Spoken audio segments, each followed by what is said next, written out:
Şəhid düşən canlara salam olsun, igidlərə, mərdlərə salam olsun.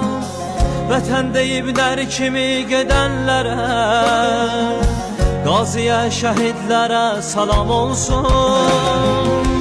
Anam atam üzülməsən halimə, şəhid olum tək vətən sağ olsun, sağ olsun. Anam atam üzülməsən halimə, şəhid olum tək vətən sağ olsun, sağ olsun. Uca olsun vətənimin bayrağı, uca olsun. Qarabağa şəhiddən salam olsun.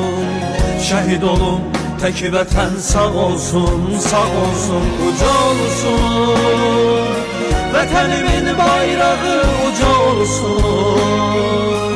Qarabağa şəhiddən salam olsun.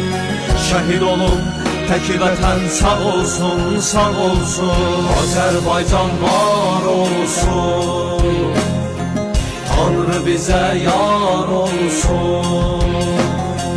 Ruhlarınız şad olsun, Azərbaycan var olsun.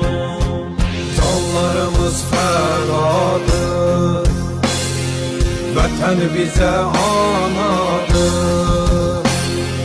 Məqamları ucadır, şəhidə salam olsun.